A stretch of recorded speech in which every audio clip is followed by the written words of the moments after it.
São 2 horas, né? Vou dar as instruções gerais, aí eu passo para as apresentações, e explicar também o papel para o professor Otávio, que está como debatedor, né? Não sei se os debatedores sabem bem aqui o que é para fazer, né? Então eu explico.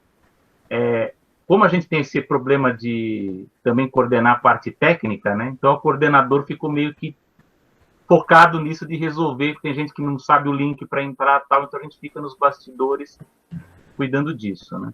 Então, basicamente, estou eu e o professor Roberto Elísio aqui de coordenadores técnicos, digamos assim, embora a gente possa também fazer perguntas.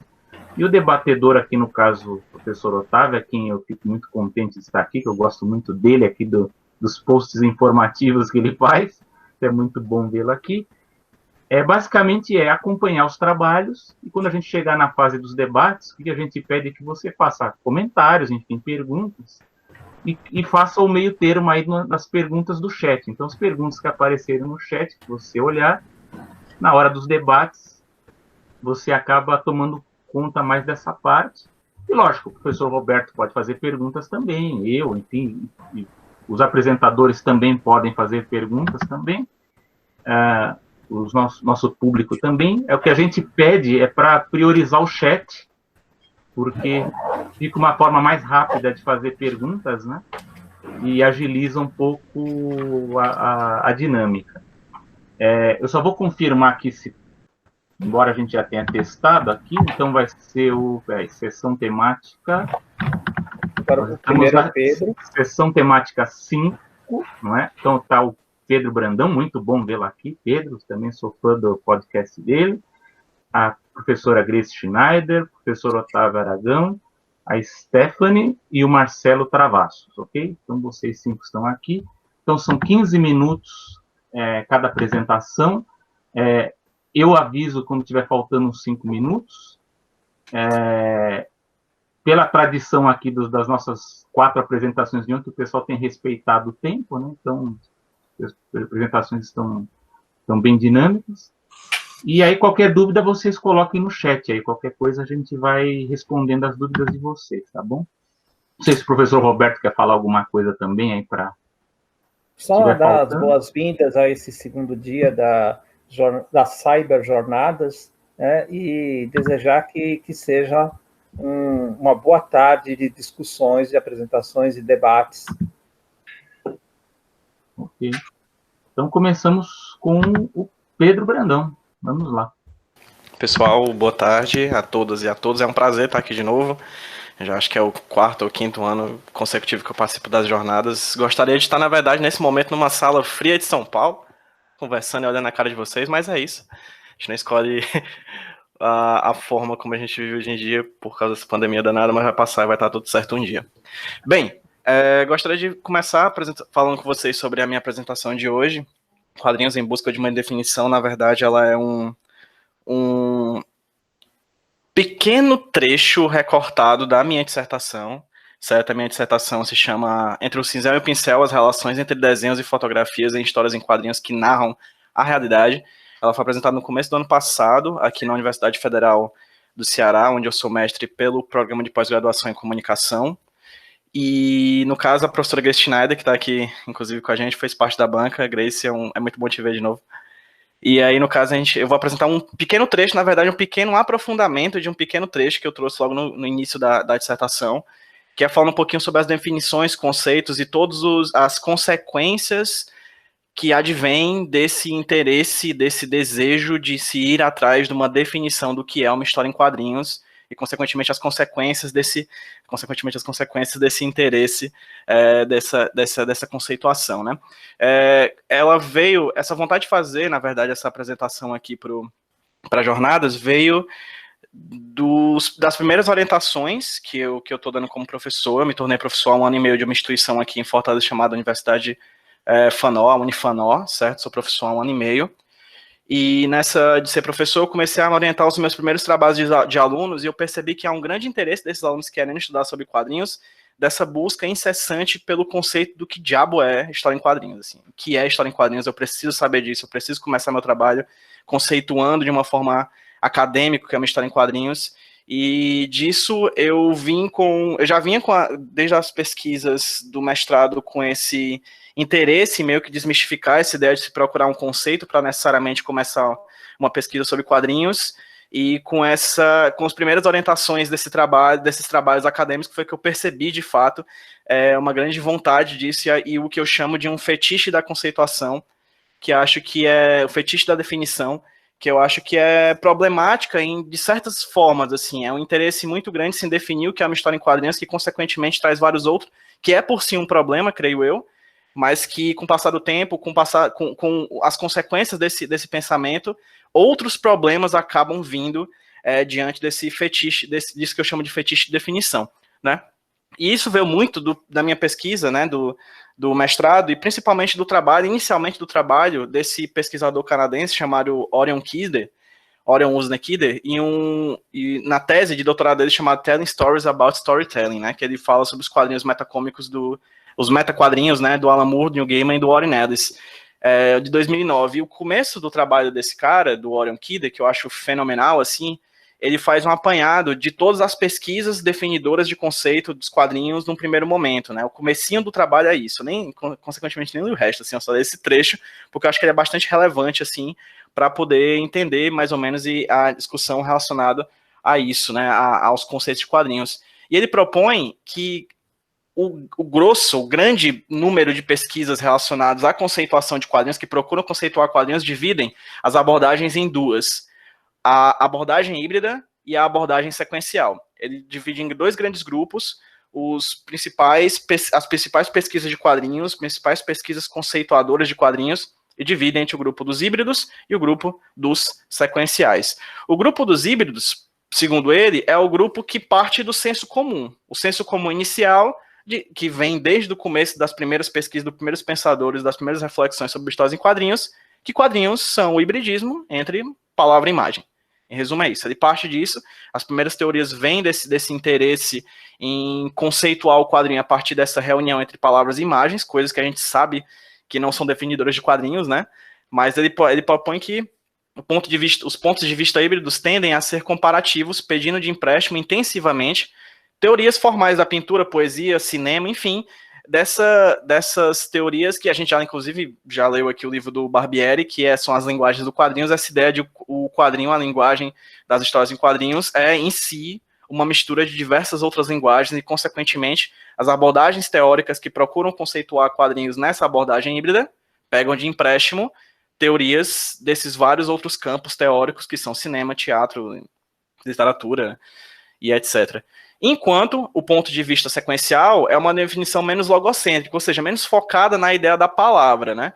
Ela define a forma artística como um arranjo sequencial de imagens. Daí o termo arte sequencial, cunhado pelo Kyle, né, o Richard Kyle, em 64, e consequentemente vai se tornar popular com a teoria do Will Eisner, que tem um livro chamado Quadrinhos e Arte Sequencial, e o Scott McCloud, que propõe a famigerada frase que uma vez até falei numa conversa com o Alexandre Link, que ele ficou assim: caramba, como é que tu decorou imagens pictóricas justapostas em sequência deliberada, né? Então, os quadrinhos têm essa segunda onda, essa segunda área de pensamento do quadrinho. Ela procura focar o quadrinho numa dimensão sequencial, numa abordagem sequencial.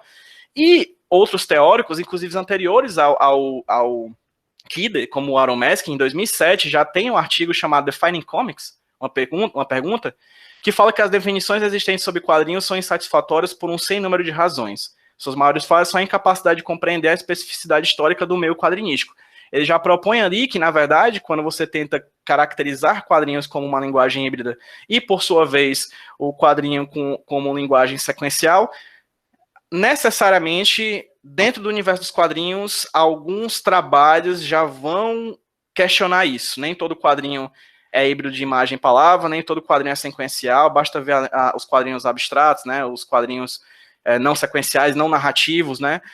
Então, o Meskin já pontua desde então, e nesse artigo é bem bacana, ele vai tentando quebrar várias outras definições do que é quadrinhos. Ele já vai tentando pontuar que, necessariamente, quando você tenta delimitar o que é uma história em quadrinhos, o resultado disso é que você não consegue, porque ocasionalmente um outro trabalho vai quebrar essa barreira, coisa que o Douglas Walker também faz no seu livro de 2007 chamado Reading Comics, que ele fala assim, se você tentar desenhar uma linha que inclua tudo, que conta como quadrinhos, e exclua tudo que não conta, duas coisas acontecem. Primeiro, o meio sempre irá se esquivar para além da linha, e segundo, qualquer posicionamento político que esteja implícito no ato de definir, sempre irá ricochetear no definidor. E aqui eu acho interessante, porque o Walk já abre uma abordagem que eu acho que é um dos problemas corolários, um dos problemas de consequentes dessa energia, desse intuito, desse ímpeto de vários pesquisadores em definir o que é quadrinho.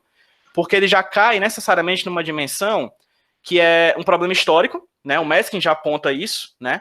Ele fala que quando você tenta conceituar quadrinhos, você acaba necessariamente deixando de lado as dimensões históricas da abordagem, né? Essa coisa de uma pessoa olhar para aquilo e dar a isso o nome de quadrinhos, o que recai, por exemplo, no problema teórico principal que eu creio do Desvendando os Quadrinhos, do Scott McCloud, né? Que ele pega uma conceituação, imagens pictóricas justapostas em sequência deliberada, e pega essa chave de interpretação e vai tentar encaixar coisas do passado.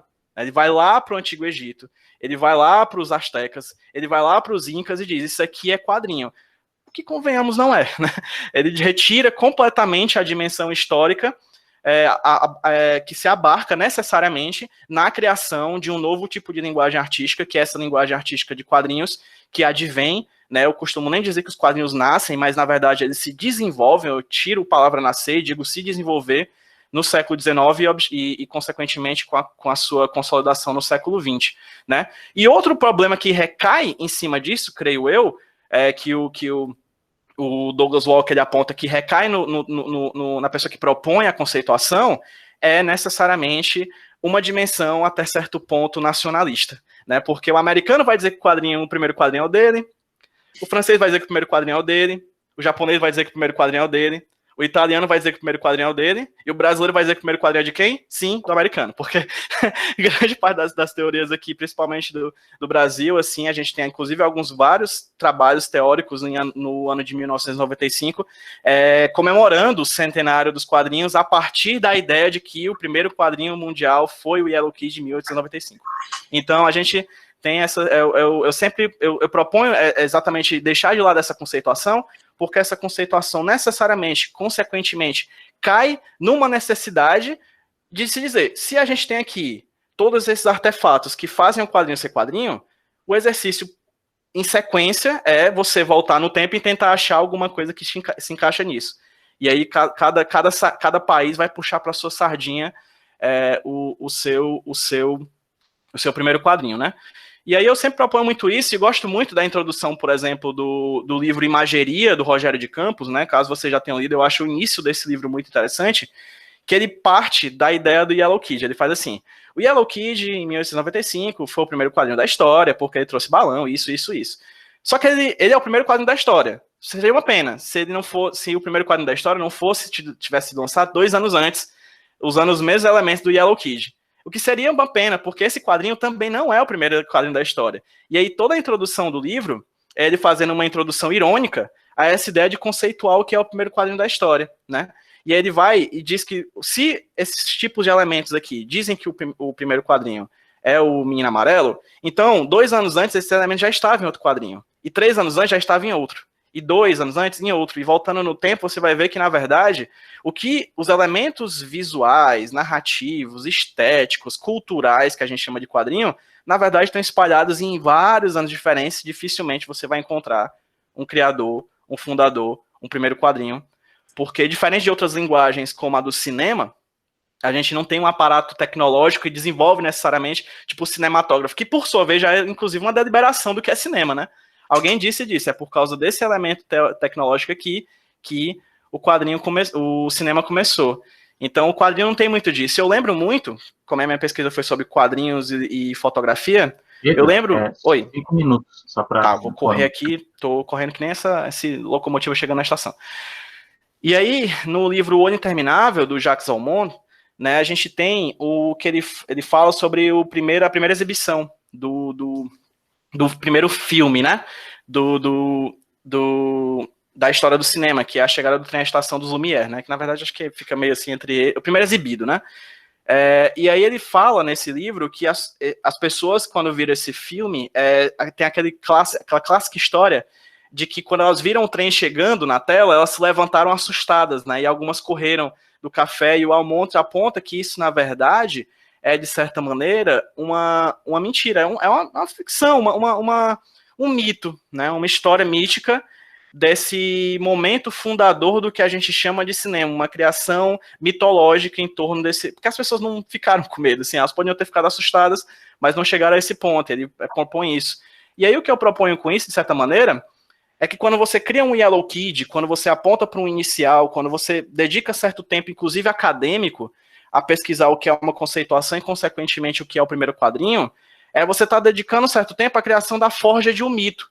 Né? E eu acho que quando você tenta forjar esse mito fundador das histórias em quadrinhos, você é um interesse, um desejo, né, que eu particularmente acho complicado, de legitimar uma cultura. Né? É muito difícil você ter uma cultura e você participar de uma cultura e você desejar estar nessa cultura e produzir e dedicar conhecimento, como nós estamos fazendo aqui numa cultura, se você não tiver um mito fundador ou algo do tipo que possa te ajudar a se ver como alguém nesse universo, né?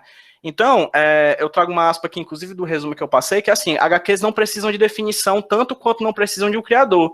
Quadrinhos aconteceram e quadrinhos acontecem, né? Eu não creio que ele tenha um mito fundador, um início, um começo, né? Até porque se eu pego um quadrinho na mão de vocês, coloco um quadrinho na mão de vocês e pergunto o que é isso, vocês vão me dizer, isso aqui é uma história em quadrinhos. E se eu colocar uma obra na mão de vocês e vocês acharem ela estranha, apesar de ter elementos de quadrinhos, você vai dizer, isso aqui parece uma história em quadrinhos. Mas você só pode dizer que isso aqui parece uma história em quadrinhos porque você sabe muito bem o que é uma história em quadrinhos. Então a gente precisa de um conceito, de uma definição. Né? Nós sabemos o que é quadrinhos, ele já é um elemento cultural, já faz parte da nossa vida, de uma maneira que a gente não precisa de aspas muito bem colocadas do que ele é. Até porque se a gente colocar aspas muito bem colocadas do que ele é, alguém em algum local do mundo, no Amazonas, no interior do Mato Grosso, na Índia, no Japão, na Rússia, alguém vai tentar colocar essa limitação um pouco mais para o lado, um pouco mais para frente, um pouco mais para trás, vai quebrar a nossa conceituação de uma maneira muito eficaz, né? E para finalizar, só um trecho final do resumo é o que nos resta, então, diante de uma linguagem que não possui um conceito muito claro, nem uma concepção histórica. Abraçar de forma veemente a angústia de uma indefinição, né? E perceber que, diferente de nós, que a gente nasce, cresce e morre, as histórias em quadrinhos não nasceram. Para mim, elas apenas se desenvolveram e possivelmente nunca morrerão, certo? Essas aqui são as minhas referências bibliográficas, e é isso. Obrigado. Ok, Pedro, muito obrigado. Muito Valeu. Boa pesquisa também, gostamos. Obrigado. Todo mundo gostou. E obrigado também por terminar dentro do tempo. E a gente passa agora a palavra para a professora Grace Schneider, por favor.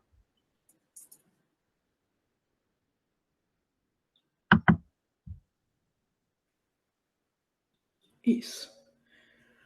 Boa tarde. Queria, de novo, agradecer, né, os organizadores das jornadas. Eu estou bem feliz de poder participar, né, desse evento. Eu achava que esse ano eu não ia conseguir participar porque eu estou longe, eu estou agora no Canadá fazendo um pós-doutorado. E aí são dessas coisas que a pandemia traz umas poucas boas alegrias, né? Uma delas é poder participar mais uma vez do Jornada de Quadrinhos. Então, assim, o trabalho que eu vou apresentar aqui hoje, eu vou já compartilhar com vocês a tela, ele parte do encontro de alguns eixos, e aí eu estou muito feliz de apresentar, depois dessa fala do Pedro, porque ele já me economiza uma série de dilemas e coisas que a gente precisaria conversar. Então, assim, os eixos são quadrinhos e fotografia, que são duas das áreas de pesquisa que eu tenho atuado nos últimos anos. Também foi tema da bela dissertação do Pedro. E os conceitos de arquivo e de narrativa, né? Então, eu queria tratar do problema dos arquivos, das narrativas, a partir desse viés. Deixa eu compartilhar aqui com vocês. Só um minutinho.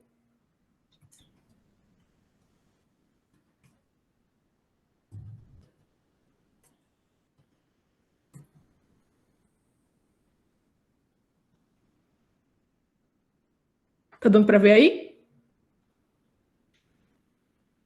Perfeitamente. Ótimo. Obrigada. Então, o problema de partida aqui é um excesso de fotografias, né? Tem uma superabundância de imagens sendo produzidas e publicadas dia após dia, né? Nessa torrente de fotos que acaba comprometendo a própria formação de sentidos, né? Estou falando aqui a partir da perspectiva, do ponto de vista de uma professora de fotojornalismo, né?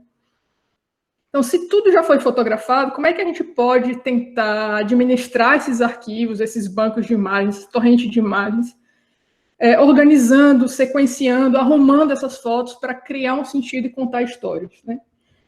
Daí que surgiu a ideia desse projeto que vai tratar de uma maneira mais geral desse conceito de narrativização de arquivos fotográficos como uma forma possível de desacelerar esse fluxo do jornalismo visual, né? Então, estou entendendo aqui a narrativa enquanto essa configuração organizada, sequenciada, que poderia domar essa corrente, esse fluxo acelerado de produção de imagens fotográficas de notícia, né?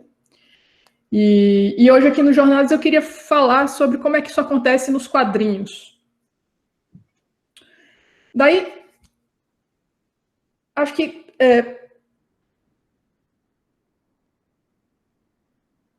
surgiu a ideia desse projeto, né, que tratasse de maneira geral dessa narrativização, né?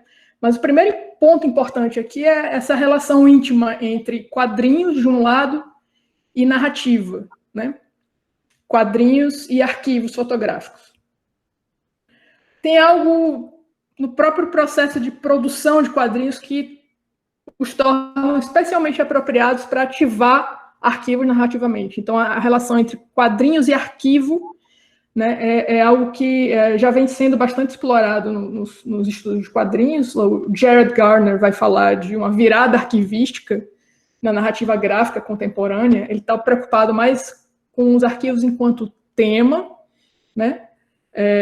Embora essa virada arquivística aqui vá ser tratada enquanto forma, né? E a Hilary Schultz também, quando ela escreve lá a introdução do MetaMouse, ela fala desse impulso arquivístico por trás da gramática dos quadrinhos, enfatizando os recursos dinâmicos das práticas arquivistas. Então, são essas estratégias que são não definidoras do meio, mas são típicas desse meio que me interessam nessa relação entre arquivos e quadrinhos. O segundo eixo é o eixo de fotografia e quadrinhos, né? Então, no momento, eu estou concentrada nos quadrinhos que usam arquivos fotográficos para contar histórias, né? Alguns exemplos são o já conhecido, o hit, né? O Le Photographe, do Guibert Lefebvre Lemercier, o La Lune Blanche, né? Do François e Emmanuel Lepage, os irmãos, e o que eu gostaria de observar com mais afinco agora é o La Grieta, do Carlos Spotorno e Guillermo Abril. E acho que o La Grieta é interessante, ele é até difícil falar, é um quadrinho, o que é isso, né? A gente vai discutir um pouquinho do La Grieta, mas ele retrata 3 anos cobrindo a crise dos imigrantes na Europa, né? Eles vão explorando as fronteiras externas da União Europeia até as bordas da África, Ártico, né? É bem interessante. E foi traduzido em várias línguas, né? E ele traz 750 fotografias que são tiradas de um arquivo maior de 25 mil fotos, além de algumas fotos históricas, né? Então, esse livro ele vai trazer algumas particularidades interessantes. Primeiro, esse processo de usar arquivo, ele já apresenta uma diferença temporal de planejamento que é bem diferente dos quadrinhos, né? O trabalho, ele não foi inicialmente planejado como uma história em quadrinhos. O Spotorno recebe uma concessão para um projeto de longo prazo, uma bolsa, né? Ele fotografa durante esses anos, e só depois desses 3 anos ele seleciona e edita as fotos nesse formato de livro, né? Então, o La Grieta ele foi concebido através de um processo retrospectivo, envolvendo essas etapas de reorganização dessas imagens, né? Então, todo o processo de seleção, layout das páginas, ele é planejado somente depois da conclusão da jornada e depois de já ter sido usado em outros formatos. Segundo, esse uso híbrido, né, da fotografia e de convenções dos quadrinhos, né, ou convenções que são típicas de um meio como os quadrinhos, ele coloca esse livro numa fronteira, né, numa dessas fronteiras que o PJ comentava, né, é uma fronteira meio desafiadora, né, dependendo do lugar onde ele circula, né, dos meios institucionais, meios de circulação, ele já foi chamado de fotolivro, de quadrinho, de fotocomic, de fotonovela, de várias coisas diferentes, né? Então, ele ganha vários prêmios, também em instituições muito diferentes, né? Em 2015 ganhou o World Press Photo, na Bélgica ele ganhou o Prêmio Atômio de quadrinho de reportagem, o Aperture Photo Book, que é uma competição de fotolivros, né? E cada um desses campos institucionais, eles vão ter diferentes expectativas e diferentes restrições sobre como ler e como definir esse livro, né? E, como eu já disse, além do quadrinho, estou chamando de quadrinho porque eu acho que é um quadrinho, né? Mas o mesmo material apareceu também ao longo desses 3 anos em vários outros formatos, né? No El País, ele foi apresentado como um vídeo, né? Vários frames, né, das fotos foram apresentados como vídeo. Foi capa capa e reportagem fotográfica também no El País Semanal, na revista. Ele chegou a ser exposto com várias exposições em museus, em várias coisas, né? Então, eu penso que esse material todo ele pode até render análises comparativas bem interessantes, né? Mas acho que aqui, hoje, eu estou mais preocupada em tentar, ao invés de entender essas remediações desse material feito pelo Spotorno e pelo Guilherme Abril, estou mais preocupada em tentar usar esses operadores que são típicos dos quadrinhos para olhar para o La Grieta, né, e como é que esse processo de remediação de arquivo, esse conceito de arquivo, vai interagir com alguns conceitos que já são bem, enfim, correntes nos estudos de quadrinhos, né. O primeiro é a relação entre linearidade e tabularidade, né, já explorada bastante, lá desde os anos 70, pelo Fernand de Ruel, que vai pôr em xeque um pouco essa noção de sequencialidade, né? Essa primazia pela sequencialidade de algumas definições. Uma ideia de grafiação do Philippe Marion, né? E aí vou usar o conceito de grafiação como um modo para olhar para a indexicalidade fotográfica a partir de um novo prisma, pensando no arquivo, na materialidade do arquivo.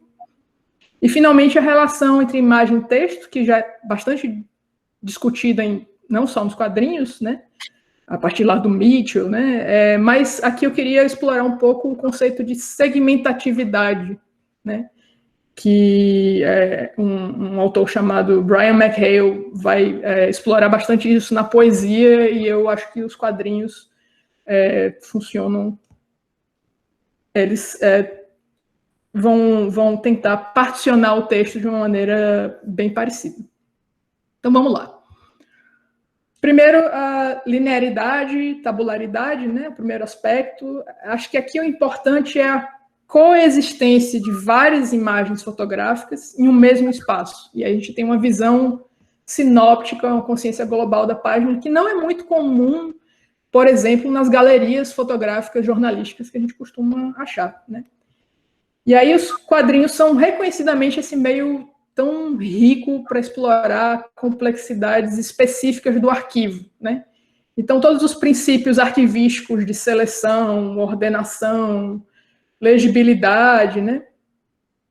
Ao invés de usar o princípio sequencial de organização dos eventos históricos, a página de quadrinhos, né, pensando na tabularidade, é um espaço muito fecundo para explorar essa multiplicidade de temporalidades do arquivo e seus desdobramentos com a espacialização da memória, né? Então, assim, quando a gente pensa em representação de memória e diversas camadas temporais, a página de quadrinhos ela oferece muitas possibilidades de explorar essas coisas. Então, é uma das coisas que vai me interessar, né? O desafio de organizar em uma página essas fotografias que já existem, né? Professora Grace, 5 minutos. Tudo bem, estou terminando já. Então, organizar na página essas imagens que já existem, né? Que tipo de relações vão ser propostas, esse tipo de coisa. O segundo, como eu falei, essa segunda dimensão é o que o Marion chama lá de grafiação, o estilo gráfico.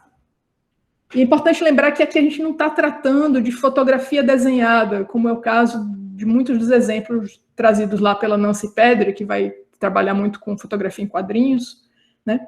E como eu falei, o conceito de grafiação ele vai permitir que a gente olhe para essa noção de índice fotográfico, não a partir da automaticidade da câmera, mas a partir de marcas que o próprio arquivo deixa, a materialidade dos arquivos, as próprias marcas de desgaste físico, né, trazendo um peso histórico, né?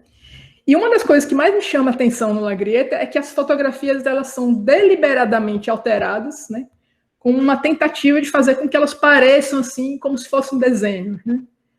O Sportorno ele tenta disfarçar as imagens, ele coloca um filtro, né? Ele usa um alto contraste, ele destaca os contornos, né? Os detalhes da superfície, o nível de graduação é aumentado, não sei se dá para ver isso no slide. Tem uma paleta de cores que ele vai usar, né? Ele vai alterar as fotografias com cores pastel, combinando imagens, né, em tons mais homogêneos, né? E isso contribui, por exemplo, para uma certa transparência gráfica, uma coesão, uma organicidade, né, nas imagens. Só que esse esforço para fazer com que as imagens reproduzidas mecanicamente elas se pareçam mais com desenhos, né, é também um esforço, segundo o Sportorno, para olha que coisa louca, para se afastar das fotonovelas dramáticas, que ele acha, o Sportorno fala numa entrevista, que ele acha um gênero um pouco brega, né, um pouco cafona, né, então ele queria se afastar desse formato de fotonovela, que é algo que foi muito popular em uma determinada época, né. Então existe essa tentativa de se afastar a partir de traços materiais dessas coisas. E finalmente o terceiro aspecto é pensar essa articulação entre texto e imagem nos quadrinhos, né, um regime de revezamento, né. E é curioso que geralmente as narrativas fotográficas, né, nos casos em que a gente encontra fotografia querendo contar história, existe uma certa luta pela pureza da imagem, né? Ou não tem texto, ou o texto está ali sempre meio separado, se cria uma relação de uma fronteira, né, entre essas duas coisas. No jornalismo a gente tem muito isso. E tem esse temor de uma suposta contaminação, né? E quando a gente traz isso para um formato como os quadrinhos, a gente tem uma relação mais orgânica, né? Mas acho que o elemento mais importante aqui é entender como é que o Sportorno vai pegar o texto do Guilherme Abril, é um diário de campo desses dois jornalistas, né, e vai segmentar, né, a ideia de segmentação, de desmembramento do texto para criar um ritmo, para modular um passo, para criar expectativa, né. Se a gente pega esses textos do La Grieta e lê como se fosse um texto, né, bota numa página de Word e lê como se fosse um texto, ele funciona, né. Mas aqui a gente tem essa ritmação que vai impor também essa desaceleração desse ritmo frenético de visualização de imagens, né? Enfim, esses são alguns dos critérios importantes para a pesquisa, que deve, em uma segunda fase, estou começando isso agora, se estender para outros tipos de narrativa visual, que não só os quadrinhos, mas que usam arquivos fotográficos.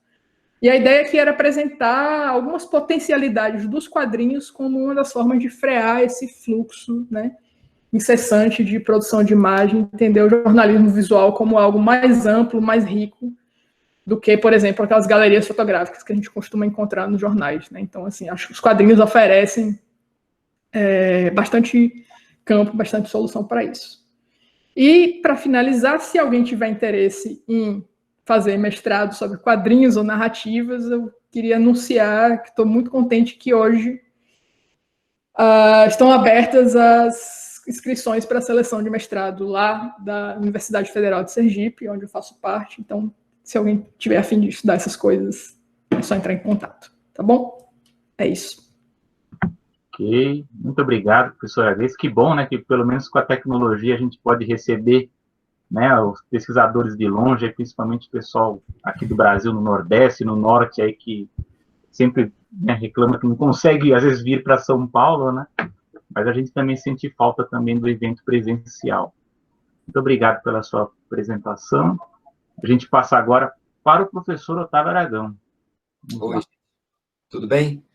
Eu vou abrir a apresentação. Em primeiro lugar, eu gostaria de agradecer a mais esse convite da organização das jornadas, agora essa versão Cyber Jornada, né? E é um prazer sempre estar aqui com vocês. Então, hoje, a minha apresentação, ela é um pouco diferente do que eu tenho feito normalmente aqui. Hoje eu vou dar uma de... Olha só a pretensão. Dar uma de Eisenstein e falar sobre uma produção minha, como foi o conceito de construção da minha última graphic novel em parceria com o ilustrador Carlos Holanda, que também é um teórico. Infelizmente ele não está aqui hoje, então coube a mim o ônus da apresentação total, porque Psicopompo foi uma proposta, a gente levou 6 anos fazendo, né? 6 anos concebendo, construindo essa graphic novel, e ela é pensada em termos diagramáticos. Eu pensei ela toda em termos diagramáticos, talvez estruturalistas, talvez seja o termo, mas isso é algo que eu gosto de elencar, de dissertar a respeito. Então, vamos lá. Na verdade, ela começa de uma necessidade, uma vontade minha de fazer uma diagramação diferenciada do que a gente vê normalmente nas histórias em quadrinhos. Uma diagramação que não trata meramente uma página a página, mas ela trata como um todo. A gente viu coisas assim, por exemplo, em Watchmen, talvez seja o exemplo mais à mão que a gente tem, não é? Que pelo menos aquele volume, edição do Rorschach, ela parte do meio para as extremidades e ela obedece uma diagramática, uma lógica diagramática combinatória. Então, eu tinha um sonho de fazer algo parecido com aquilo. Então, eu pensei no seguinte, vamos pensar fazendo uma construção de quadros progressiva. Então, como é que a gente funciona? O que seria isso? Nós estávamos contando uma história sobre evolução, sobre 2 planos da existência, o real e o astral, vamos dizer assim. Seria um personagem que teria 2 existências, uma física e uma não física, metafísica. Então eu pensei, temos que dar uma distribuição diferenciada para esses mundos, né? Então uma hora ele está na Terra, outra hora ele não está, uma hora... E eu percebi que essa minha vontade me aproximava de uma relação talvez sistólica, talvez relacionada à respiração. Por quê? A ideia era partir de grids, ou seja, de grades diagramáticas, de 2, 4, 6 e 9 quadros, e depois inverter essa relação. Passar 9, 4, 6, 2 quadros. E, depois dos 2 quadros, abrir com uma splash page, uma página dupla que daria uma explosão cinematográfica, vamos dizer assim. Então, desenhando, fazendo o RAF das páginas, né? Aqui o RAF original, o primeiro RAF que eu fiz está aqui, obviamente vocês estão vendo. Eu percebi que aquilo fazia uma hélice, né? Essa contagem fazia o desenho de uma hélice. E eu achei isso muito interessante. Inclusive, comecei a ver aquelas coisas de Fibonacci, né?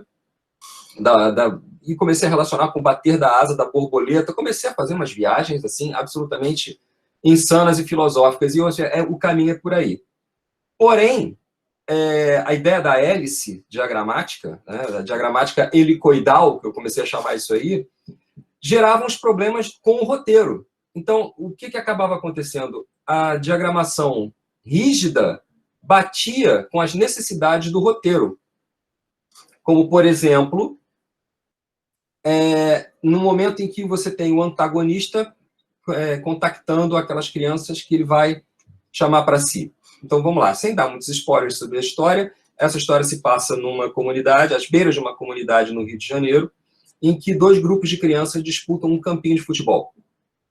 E entidades cósmicas olham para esse campinho de futebol e decidem que, ao invés de uma guerra mundial, é muito mais legal você decidir o apocalipse num conflito menor, porque afinal conflito é conflito, então tanto faz. Se você tem um gasto de dinheiro muito grande produzindo uma guerra mundial, e se você pode fazer a coisa com custos reduzidos num campinho de várzea. Então, nesse sentido da história, a gente introduz o adversário, né? Aqui, essa página é a página de introdução do adversário, onde ele aparece. E, para isso, eu senti a necessidade que o sentido de leitura da história, dentro dessas páginas, dessas 2 páginas, que estão dentro do grid de 6 quadros, né? 2 páginas de 6 quadros, fluíssem de forma alternada. Quer dizer, se o cara quer ler como uma página normal, ele pode. Se o leitor quer ler como sequências de tiras, ele pode também. Se ele quiser ler na vertical, ele pode também.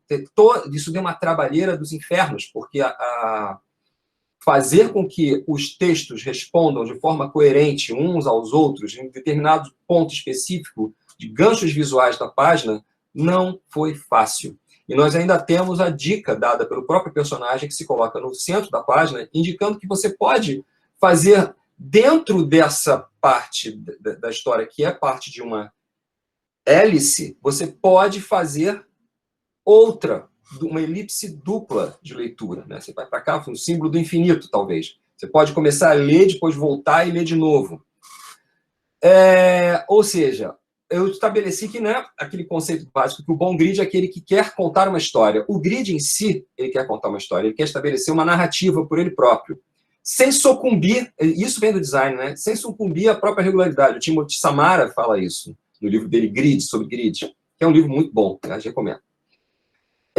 O grid, ele quer ser ele mesmo, ele quer ser independente, ele quer ser a história. Então vamos dar essa liberdade para o grid também. Então ficou esse diálogo. O roteiro às vezes pedia que o grid fosse mais solto, e o grid às vezes pedia que o roteiro fosse mais rígido, e a gente foi adequando. Então essa hélice, que originalmente era 2, 4, 6, 9, foi alterando. Então temos uma hélice não regular, irregular, vamos dizer assim. Às vezes nós temos, por exemplo, 2 sequências de páginas, como é nesse caso, com 6 quadros. A página seguinte a essa também é uma página de 6 quadros, então tem uma hélice mais ampla, para depois voltar a funilar. Ela se tornou imprevisível, o que eu acho que é um ganho para a história, né? Porque a questão do grid regular é que você vai antecipando o que vai acontecendo, né? Do jeito que acabou ficando, é imprevisível, e isso é muito bom. Você nunca sabe exatamente o que pode acontecer. Então, para que isso funcionasse, toda ela teve que ser feita na base do thumbnail. Pelo menos até a metade dela. Arrisco dizer que eu não fiz um roteiro tradicional. Eu escrevi a sinopse da história, e nas primeiras páginas, as 4, 5 primeiras páginas, eu fiz tudo na base do thumbnail. Não havia roteiro. Era conversa com o ilustrador, e thumbnail, está aqui os originais que eu fiz, né? Esses foram os 3 primeiros thumbnails da primeira página, e as páginas correspondentes. Isso ajudou a beça. Primeiro, abrir a minha cabeça em relação ao potencial narrativo da história e deixar o ilustrador livre para ele ter as opções dele também. Por exemplo, nesse caso aqui, da primeira página, em que nós abrimos com uma hélice, né, uma espiral, que acaba desembocando num yin-yang, originalmente era apenas isso aqui que eu estou dizendo. Como se a gente descesse nas imagens do filme Vértigo, do Hitchcock, né, a gente descesse uma espiral para terminar essa espiral se transformando no yin-yang. E o Holanda foi por outro caminho. Ele manteve as imagens, claro, mas ele distorceu completamente isso, porque ele achou necessário explicar logo de cara que não era um andamento normal. Então, as cores tomaram conta, né? Ele optou por fazer com que as cores tomassem a prerrogativa. E isso tudo aqui tem uma série de sentidos agnósticos que me escapam, porque eu não sou um especialista nisso, eu não sou um especialista em magia e coisas do gênero, mas ele é. Então, ele escolheu paletas de cores que representassem transformação e sublevação e uma série de questões nesse sentido, totalmente independente do roteiro. Não havia um roteiro que indicasse qual a paleta cromática. Inicialmente, inclusive, nós tínhamos outro colorista, que era o Osmarco Valadão, que saiu do projeto no meio, porém, a gente pode ver a diferença dos testes de cor de um e para outro aqui, ó. Essas 4 mesmas páginas são as cores do Osmarco, sem a alteração da primeira página. Né? A gente tem um timbre, uma personalidade, uma assinatura específicas do colorista. E aqui nós temos outra completamente diferente. Vejam, são a mesma página, a mesma base de página. Tá? No entanto, com construções cromáticas completamente diversas, que trazem uma visão e uma leitura totalmente diferente. Tradicionalmente, eu ficaria com certas reservas em relação a isso. Mas, como o processo de criação era um processo extremamente orgânico, acabou enriquecendo, na minha opinião. Há uma coisa que é interessante destacar nisso aí, o processo de produção por thumbnail nos fez, inclusive, alterar coisas que eram fundamentais na primeira versão da história, como, por exemplo, os personagens, o protagonista. O protagonista teve a etnia alterada durante a produção, porque a gente achou que não cabia, a combinação não ficaria tão boa. Vocês podem perceber, inclusive, que há uma alternância aqui da imagem dos protagonistas aqui para cá, não sei se vocês estão vendo muito bem, mas esse protagonista que está nesse caso, que é o protagonista da história, aqui ele tem um visual completamente diferente.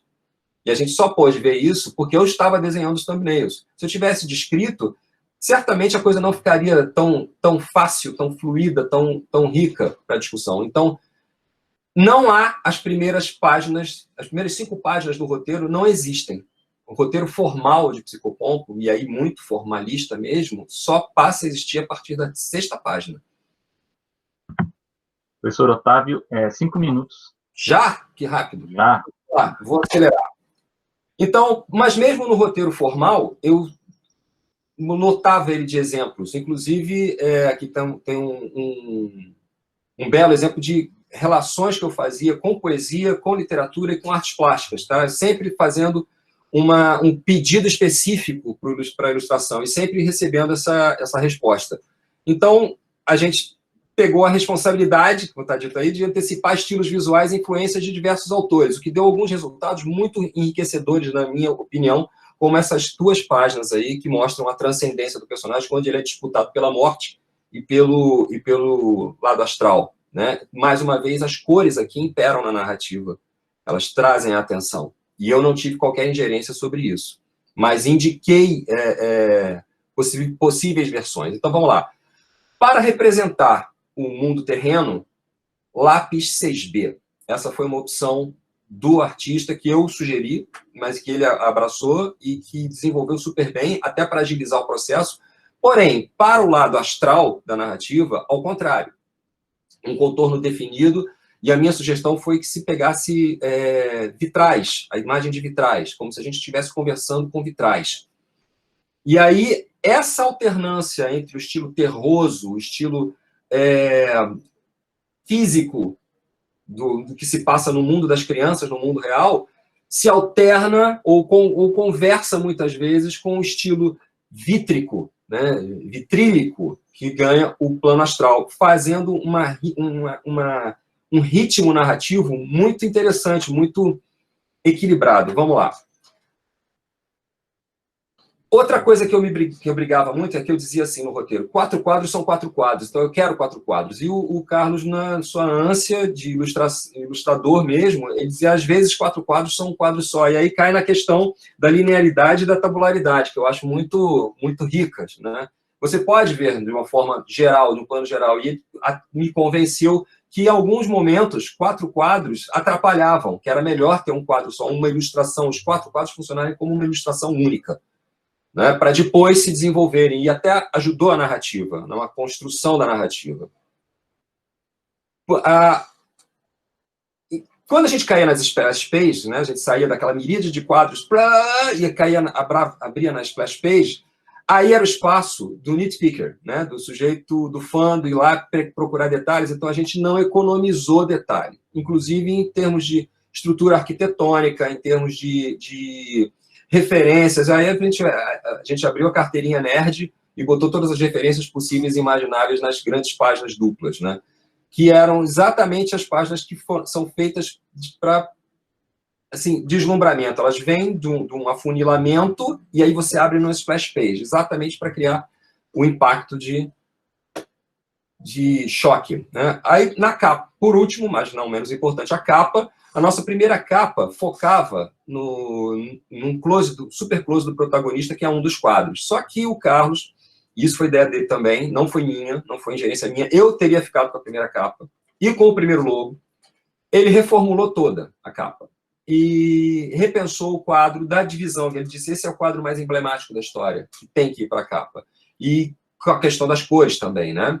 Então ele pega o quadro onde a morte clama a alma do protagonista e transporta isso para a capa com a paleta cromática daquele momento e com letras, com uma tipografia que foge completamente da questão mais certinha que eu tinha sugerido, porque o primeiro logotipo é meu e o segundo é dele, e o segundo logotipo traz mais essa coisa da terra, traz mais essa coisa do tátil, né? Em contraposição à imagem, que é um casamento exatamente do que é astral e do que é terreno. Então, a bibliografia básica aqui, o Brinkhurst, né, são bibliografias completamente fora da questão dos quadrinhos, seria o Brinkhurst, a Eva Heller e o Timothy Samara. Porém, uma coisa interessante, esta página aqui, neste momento, está sendo exibida no Forcine como um construto em 3D, no qual uma sala na qual a gente pode entrar e entrar dentro da história. Então, esta página, neste momento, eu vou passar o link para vocês poderem ir lá, se vocês quiserem. E recomendo todo mundo que vá lá, porque é uma experiência incrível. Se tiver óculos 3D, é fantástico. Você entra realmente dentro da sala de Psicoponto, dentro da história em si, ela circunda a gente. Então, creio que é isso. Creio que é dentro do que eu podia explicar do projeto, eu creio que é isso. Estou dentro do tempo ainda? Ok, obrigado, professor. Você fechou dentro dos 15 minutos, Tudo bem. Que agradecemos muito, mas a gente pode continuar debatendo aí depois no tempo após as apresentações. Eu passo a palavra agora para a Stephanie. Olá, boa tarde a todos. Olá. Meu nome é Stephanie Justine Ganga. O meu trabalho... Vocês estão conseguindo ver a apresentação? Sim, abriu. Aqui. O meu trabalho é Variações de Rotulações e Cumbi, é uma iniciação científica com bolsa do CNPq sobre a orientação do professor Paulo Ramos. O meu estudo partiu da constatação de que existe uma pluralidade de rótulos utilizados para nomear essas obras em quadrinhos produzidas no formato livro. A nossa hipótese é que essa diversidade seja uma consequência de uma imprecisão da forma como o gênero é percebido junto ao público. E o objetivo era verificar essa instabilidade utilizando o quadrinho Cumbi, do Marcelo de Salete, como objeto.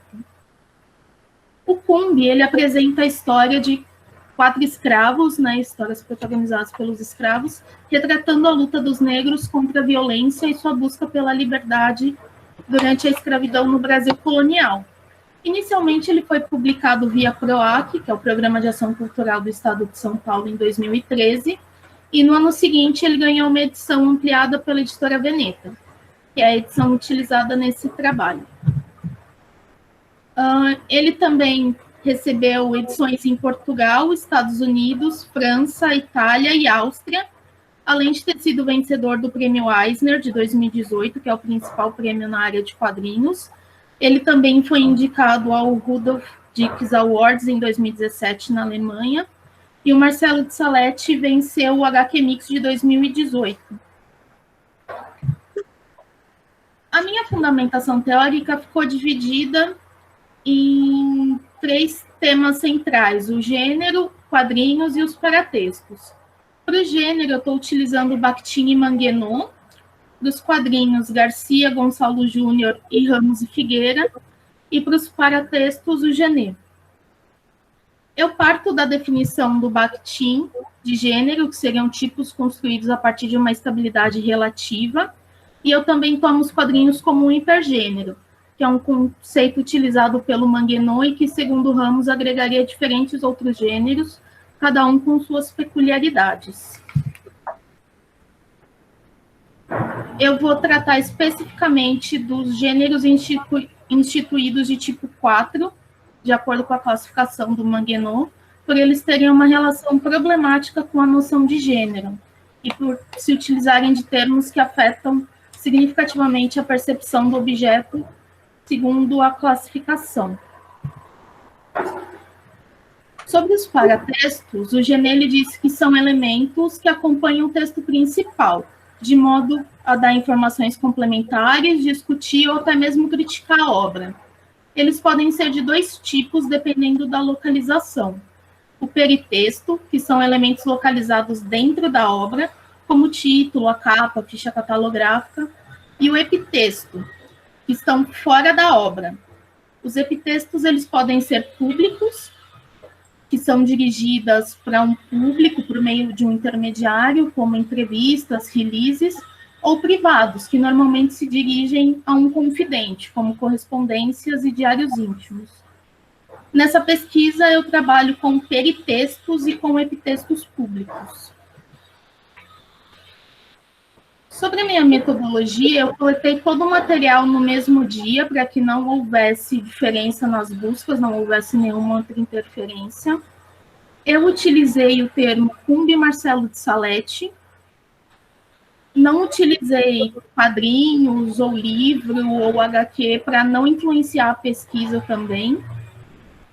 Como a obra foi publicada em outros países, optamos por focar nas páginas brasileiras, e eu fui até a página 6 do Google, sendo que foram gerados 10 resultados por página, e após uma seleção um pouco mais criteriosa, eu obtive 20 resultados válidos. Sobre a minha análise dos peritextos, eu analiso especificamente a ficha catalográfica do livro, no qual há uma associação maior da obra com temáticas literárias, tanto que a primeira classificação é literatura brasileira, seguida por novela gráfica, e aí apenas em terceiro e em quarto lugar aparece histórias em quadrinhos e HQ. Além disso, a gente também, observando a ficha, a gente pode ver que tem outros temas associados, né, associados a outros campos, como história do Brasil, ao ensino, cultura negra. Então, é bem interessante perceber essas diferentes classificações na ficha catalográfica. É importante ressaltar também que os quadrinhos eles só foram oficializados como prática a ser utilizada na sala de aula com o PCN, que é o Parâmetro Curricular Nacional. Em 2016, eles foram incluídos na lista do Programa Nacional Biblioteca da Escola, e só em 2009 eles passaram a ser considerados um gênero à parte. Além disso, é bastante importante frisar, nesse caso, que o suporte influencia a compra de acervo pelas escolas. O Cumbi, por ser uma obra no suporte livro, ela já é mais aceita, diferente de um encadernado, diferente de um gibi, que ainda tem uma certa resistência, ou então que é considerado um produto menor. O fato de ser livro e somado com a ficha catalográfica, a aceitação da obra pode ser muito maior pelas escolas, tanto é que em 2018 ele foi selecionado pelo PNLD.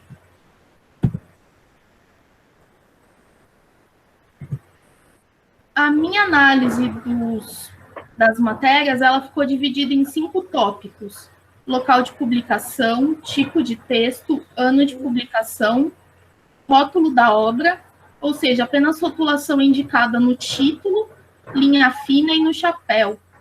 A linha fina é aquele texto normalmente embaixo da manchete, do título, e o chapéu costuma ficar em cima, só para dar o indicativo do que se trata a matéria. Nós optamos por separar as duas últimas categorias de modo a perceber mais claramente essas instabilidades, uma vez que no mesmo texto o Cumbi podia ter sido rotulado de 2, 3, 4 maneiras diferentes. No primeiro gráfico, a gente pode observar que a maior parte dos resultados vieram de sites de notícia, seguido por outros que eu considerei sites literários e sites de cultura em geral, e tivemos apenas 2 resultados para blogs. O tipo de texto mais predominante também foram as notícias, seguidas por entrevistas e resenhas. Nós acreditamos que as notícias tiveram uma relevância maior na busca por conta das premiações. A maior parte dos resultados das notícias eram relativos às indicações e aos prêmios que a obra recebeu. Na minha terceira categoria, o resultado com maior expressividade é 2018, que foi quando a obra recebeu o Prêmio Eisner. Então, é também bem expressivo que nos outros anos quase não tenha nenhuma aparição em relação à obra. Na rotulação da obra, que inclui o título, a linha fina e o chapéu, o resultado que mais aparece é HQ mesmo. Era um resultado já esperado por se tratar de uma obra em quadrinhos, e nós tomando a obra, né, pelo hipergênero, então era um resultado que nós estávamos esperando. Livro aparece em segundo lugar, seguida por Sem Rótulo. Eu classifico como sem rótulo apenas quando aparece só o título Cumbi. E aí, com menos expressividade, temos obra, graphic novel, quadrinhos e história brasileira. Já na rotulação da obra no corpo do texto, o resultado foi bem diferente. A maior expressividade foi de sem rótulo, de novo, só se referindo à obra como Cumbi, seguida por HQ, com 31 resultados, livro com 27, e aí os outros, né? Com base nessa análise dos peritextos, mais especificamente da ficha catalográfica e dos epitextos públicos, né, das matérias, nós pudemos observar que nossa hipótese inicial se confirmou. A editora, ela optou por usar como primeiras rotulações literatura brasileira e novela gráfica para aproximar a obra de requisitos e também dos status exigidos pelas escolas e por programas do governo, como o PNLD. Entanto, para o público em geral, a obra é muito mais recebida como HQ, como história em quadrinhos, ou seja, pelo hipergênero a qual ela pertence. Além disso, a categoria do ano de publicação, como eu já havia dito, né, a maior parte dos resultados são do ano de 2018, o ano que ele venceu o Prêmio Eisner e que o Marcelo Salete venceu o HQ Mix, né? E esses números apontam interesse pela obra, pela motivação dos prêmios e não pela obra em si. Stephanie, 5 minutos. Tá bom. De novo, né? As análises, elas indicam uma familiaridade do Cumbi com o hipergênero das histórias em quadrinhos, mas nós também não podemos desconsiderar a ficha catalográfica com as rotulações Literatura Brasileira e História do Brasil. Uma vez que História do Brasil apareceu como um chapéu em uma das matérias, só teve um caso de chapéu, e o chapéu era exatamente História do Brasil, e também o fato da obra ter sido selecionada pelo PNLD em 2018. Um outro ponto relevante foi o uso de termos vagos, como obra, trabalho, projeto, utilizados, né? Esses termos sinalizam uma falta de familiaridade com o conteúdo e eles também poderiam ter sido utilizados para rotular qualquer outra coisa, não necessariamente o Cumbi, não necessariamente alguma obra do hipergênero história em quadrinhos. É isso, essas são as minhas referências bibliográficas. Muito obrigada pela atenção. Ok. Muito obrigado, Stephanie. Interessante também o trabalho que usa também pesquisa de dados, né? E agora passamos a palavra ao Marcelo.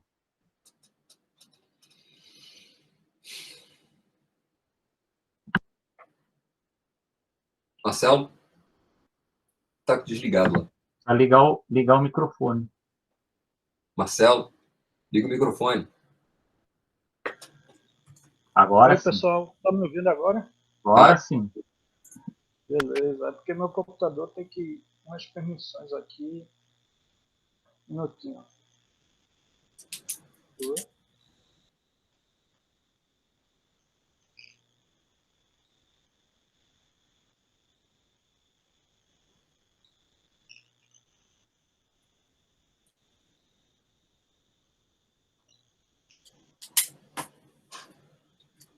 Oi, pessoal, eu quero me apresentar. Eu sou Marcelo Travassos, de Recife.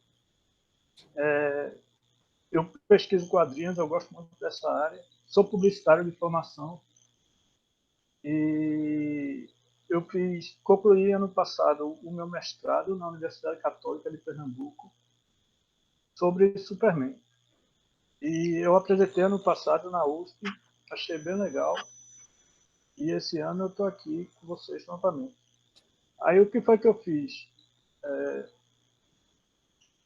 Vocês estão vendo minha apresentação aí? Não, na verdade, ainda não. Você está apresentando na tela do próprio Google Meet. Pois é. Ah, tá. Deixa eu ver.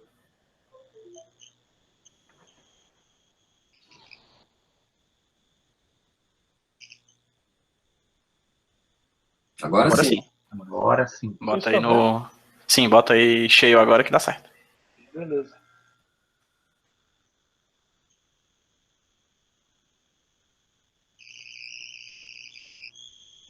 Então, meu mestrado foi sobre Superman. E eu escrevi esse artigo, que é uma extensão do meu trabalho, que agora é abordando os personagens da Liga da Justiça. Deixa eu ver aqui.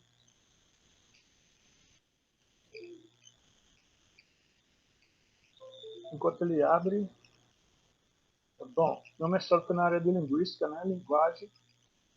E eu sou um dos caras que faz parte do grupo da análise crítica do discurso. Ele analisa criticamente esse tipo de texto, eu no caso. Meu teórico principal é Norman Freckle. E eu escrevi esse artigo para mostrar para vocês a Liga da Justiça. Vamos lá. Bom, a narrativa selecionada para análise, com o roteiro de Paul Dini e arte de Alex Ross, se chama LGA, Liberdade e Justiça, que é a Liga da Justiça. Liga da Justiça da América, Liberdade e Justiça. Foi publicada pela editora DC Comics nos Estados Unidos em 2003. No Brasil, foi publicada pela Panini Books em 2004. Já tem alguns anos essa história, ok? Aí vamos ver aqui. Está acabando.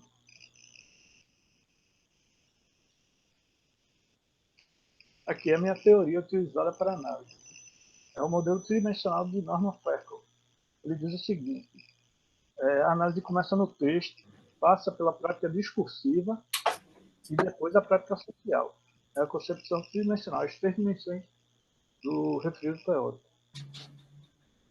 O objetivo deste texto é interpretar criticamente ficção e realidade a partir da narrativa LGA, Liberdade e Justiça, com linguagem de quadrinhos. A metodologia é aplicar a teoria do modelo tridimensional de análise proposto por Norman Freckle em recortes selecionados na narrativa, as categorias de quadro estático e de sequências. Sequências são vários quadrinhos, o quadro estático é apenas um quadrinho para análise. Antes de começar no texto, é importante destacar que na linguística existe a gramática da imagem, gramática visual de Press e Lewis. Eles dizem que a gramática da imagem, a gramática visual, como é amplamente reconhecida, parte do pressuposto de que imagens produzem significado e podem ser entendidas enquanto textos visuais, que é mais ou menos o que a gente estava falando sobre hibridismo, que já foi explicado antes, texto e imagem. Então, essa gramática indica as bases linguísticas. O léxico das imagens estaria em seu potencial de representar participantes, pessoas, objetos, fenômenos visualmente, enquanto que, na linguagem verbal, o léxico se realiza por meio das palavras. Bom, então o primeiro recorte da minha análise é a Liga da Justiça no Pentágono, onde começa a história. Eles estão numa sala com algumas pessoas vendo o que está acontecendo, o problema que eles precisam se reunir. Aí eu destaquei o texto, Caçador de Marte. Embora tenhamos trabalhado frequentemente com o Pentágono, nem temos acesso ao coração de sua grande rede de informações. Aí Flash diz, infelizmente, epidemias não são incomuns naquela parte da África. As equipes de socorro já mandaram uma descrição dos sintomas.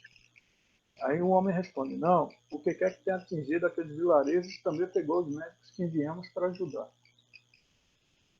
Aí aqui eu mostro o Pentágono real, né, uma foto do Pentágono real, e o que está nos quadrinhos, destacando que o Pentágono real é a sede do Departamento de Defesa dos Estados Unidos.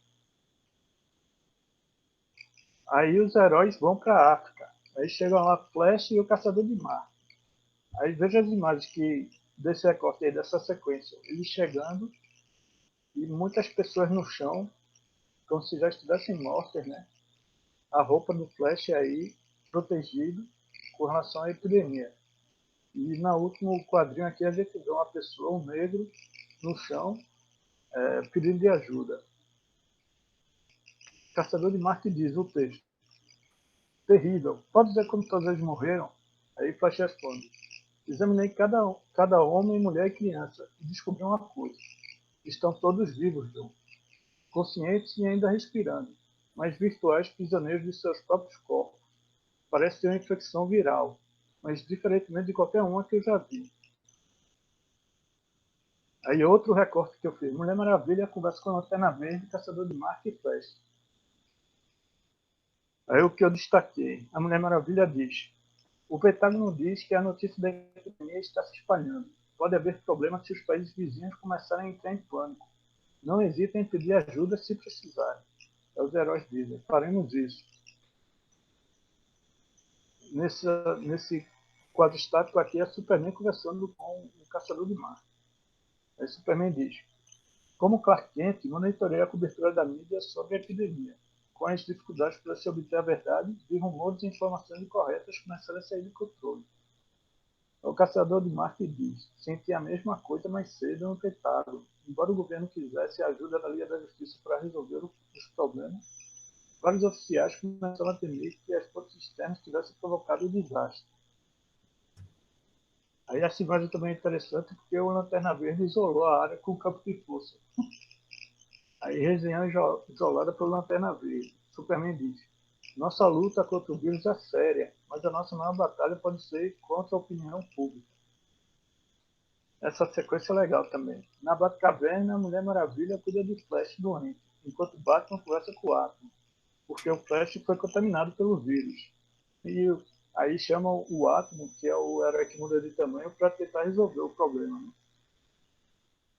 Aí Batman diz, você é o único de nós que pode observar o vírus em ação, mas devo avisá-lo que há riscos. Ninguém realmente sabe o que você estará enfrentando. O Atom diz, não se preocupe, para mim é apenas uma pescaria noturna. Além do mais, sempre quis ver como um velho desverinho aí funciona. Aí ele, numa injeção, consegue entrar na corrente sanguínea do Flash. Aí o átomo e o vírus alienígena.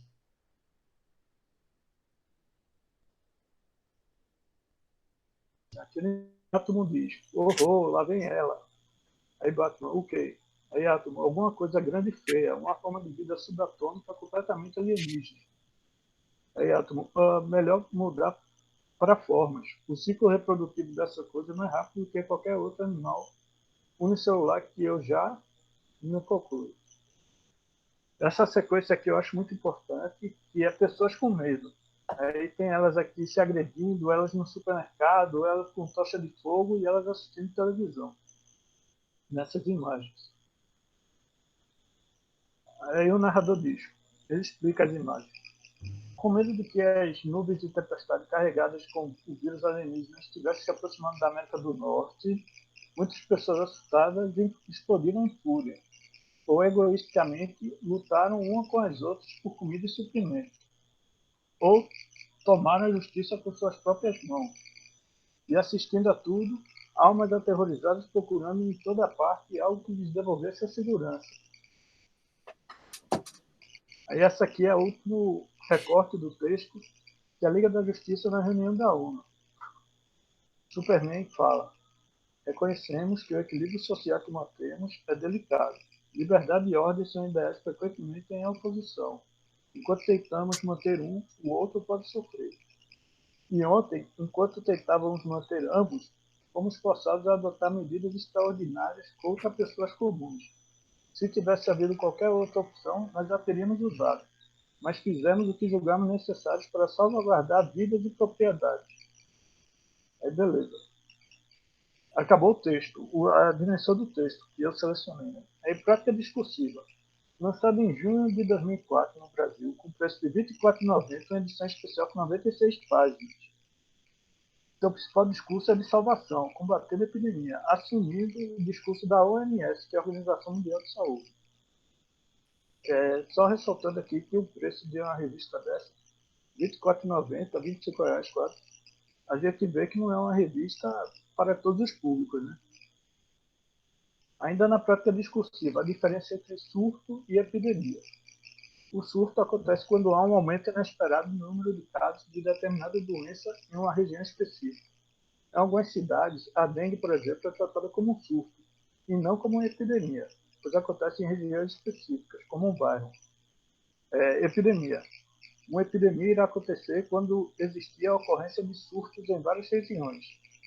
A epidemia, a nível municipal, é aquela que ocorre quando diversos bairros apresentam certa doença. A nível estadual, ocorre quando diversas cidades registram casos, e a nível nacional, quando a doença ocorre em diferentes regiões do país. Exemplo, em fevereiro deste ano, 20 cidades haviam decretado a epidemia de dengue.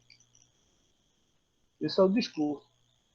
A prática social... Marcelo, 5 minutos. Beleza. Estou chegando no fim. Prática social. A narrativa transmite a mensagem ideológica de que uma das possíveis formas de solucionar o problema da saúde pública da epidemia na ficção depende da união e atuação de heróis americanos. Eles são responsáveis pelo bem-estar social do planeta Terra, como a gente viu no discurso Superman. Aí a gente, na prática social, vai ver a questão da realidade. Né? Eu peguei uma notícia dessa semana, do dia 22, que foi antes de ontem.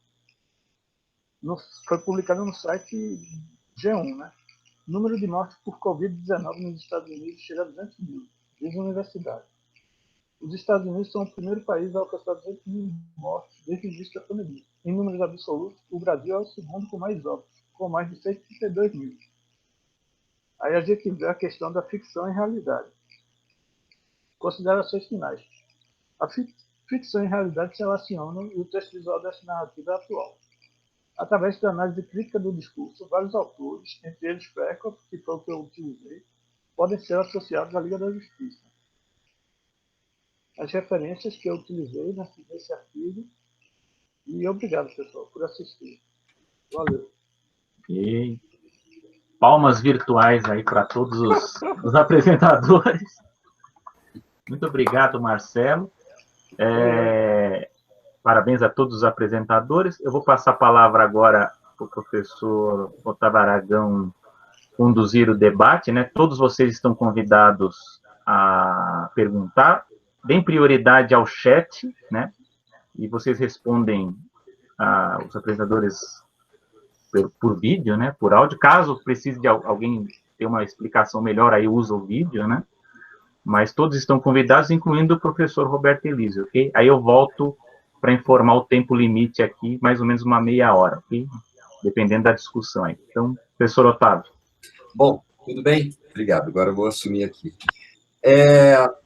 Para começo de conversa, muito boas as apresentações, gostei de todas, achei assim, tudo muito embasado, tudo muito pensado, tudo muito bem dito.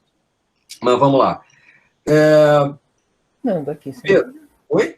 Eu tenho uma perguntinha aqui para o Pedro. Né? Adorei as tuas referências, peguei algumas referências aqui, principalmente do Kidder, né? Esse Telling Stories About Storytelling, já vou comprar, né? Nem sabia que ele existia, já vou sair para comprar. Mas é uma tese de doutorado que dá para encontrar não importa, na internet. Sair atrás disso de qualquer maneira, muito bom. Queria saber o seguinte, não tem só, quer dizer, existem outros autores, inclusive o Lawrence Grove, que eu até citei aí no chat, que eu tive o prazer de conhecer pessoalmente, que ele vai além, ele desenvolve muito essa questão dos quadrinhos não seria pré-históricos, mas na Europa, especificamente, no medievo, ele fala muito sobre isso, ele desenvolve muito, tem um livro muito interessante dele sobre European Economics, que vale a pena, e ele meio que dá base para essa argumentação toda, que veja bem, eu concordo com você, eu acho que é uma forçação de barra, né? Até no chat o André Flauzino me perguntou se podíamos considerar pinturas pré-históricas como histórias e quadrinhos. Eu não acho isso, mas assim, é uma coisa complicada de você chegar e ficar afirmando assim. Por outro lado, existem autores de peso que embasam isso bastante, como o Grove.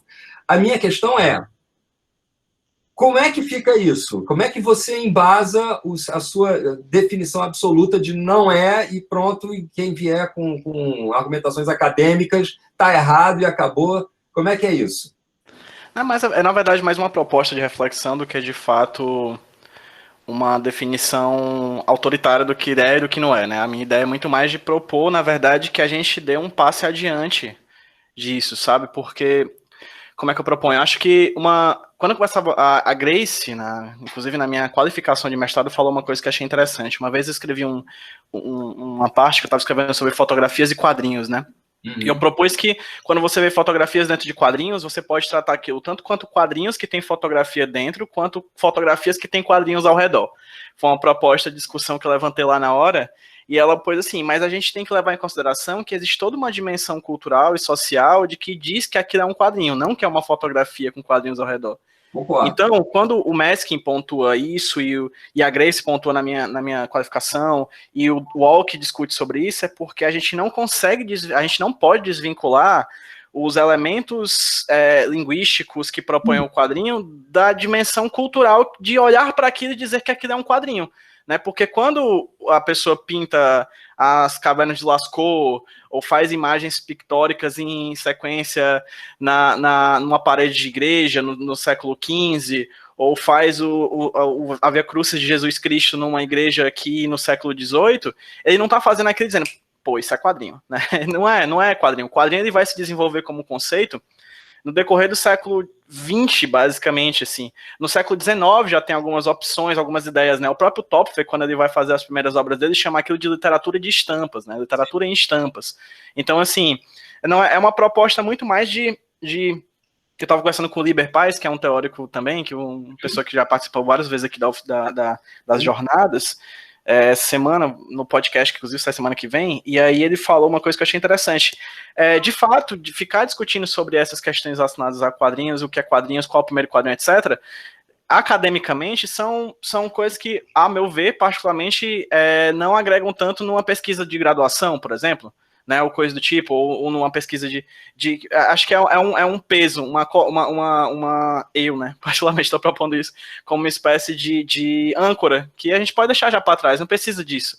A gente pode ir adiante nessas discussões, apesar de acreditar que numa dimensão de entretenimento, assim, de discussão, de brincadeira, de ver, de extrapolar mesmo, talvez até para, nessa brincadeira, nessa discussão, encontrar novos conceitos e encontrar coisas acadêmicas, vale a pena. Eu acho uma discussão válida. Mas a minha proposta é mais disso, entendeu? De talvez, particularmente quando eu for falar, por exemplo, quando eu for orientar um aluno, eu pretendo já, olha, vamos partir para frente, vamos falar de outras coisas que acho que são mais relevantes no pouquíssimo tempo de monografia que tu tem à disposição a fazer, entendeu? Eu tinha uma discussão muito, muito intensa com o falecido Patati, exatamente sobre isso. E ele tinha um ponto de vista que eu não concordo também totalmente, mas que eu acho válido para a discussão, que é a questão tecnológica. Né? Você não teria como separar o advento dos quadrinhos enquanto quadrinhos efetivos com impacto na sociedade do nascimento da imprensa, como nós a conhecemos a partir do final do século XIX e início do século XX, né? Com a produção em massa e a produção da cor e a reprodução cromática oficializada, né? já a reprodução de massa. Então, ele não conseguia separar. Então, ele dizia que quadrinhos surge no século XX e acabou. Ele não levava em conta nada fora disso, né? Por conta da massificação, por conta da questão tecnológica.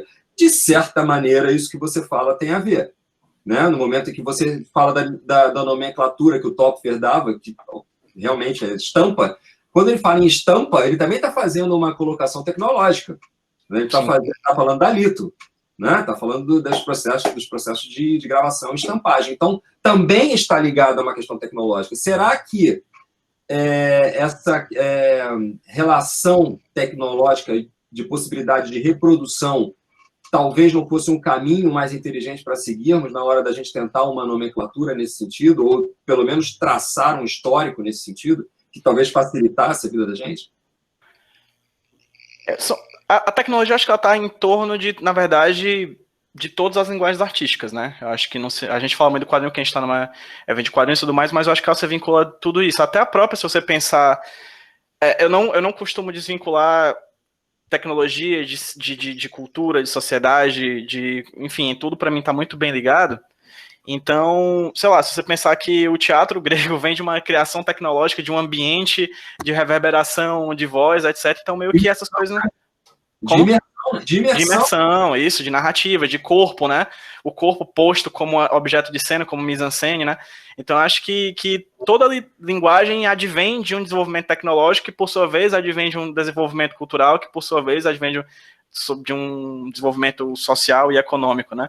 Então, acho que eu não delimito nãos, né? Eu acho que, na verdade, eu procuro só evidenciar o problema de encontrar tantos sims, né? Tipo, esse é o primeiro, esse é o primeiro, esse é o primeiro. Não, eu acho que, mais do que dizer criador, vamos falar de criadores. Mais do que falar de origem, vamos falar de origens. Mais de falar de nascimento, vamos falar de desenvolvimento, né? Porque você pode dizer que o primeiro quadrinho é o que nasce com a imprensa, mas você tem elementos muito claros de narrativa e balão nas pinturas do século XV. Então, assim, para nós, assim, a gente pode dizer que, de fato, a imprensa e a distribuição é um elemento importante para a criação do quadrinho, mas isso também é uma questão deliberada por um grupo de pessoas da academia, né? Então, assim, a grande questão que eu estou dizendo é que quando a gente fica brincando nisso, a gente sempre cai num beco, a gente sempre chega num beco sem saída, sabe? Eu acho que a minha grande interesse aqui é proporcionar isso. A gente vai sempre chegar no beco sem saída e vamos lidar com essa angústia. Essa angústia de não ter algo claro, não ter algo finalizado, sabe? Eu acho... É muito difícil você tentar criar uma teoria estamos todos aqui tentando criar teoria em cima de uma linguagem que não tem fundamento, que não tem um conceito, que não tem uma clara história. Então, assim, é angustiante, eu sei, eu bati muita cabeça nisso. Eu acho só que a gente tem que lidar com essa angústia e tentar ir adiante, sabe? Tentar achar muito mais criadores do que, de fato, um criador nacionalista, uma obra, um momento, sabe? Tem vários, né? O quadrinho é múltiplo, enfim, também na sua própria história. Sem dúvida. Queria perguntar para a Grace se a Grace assina embaixo disso.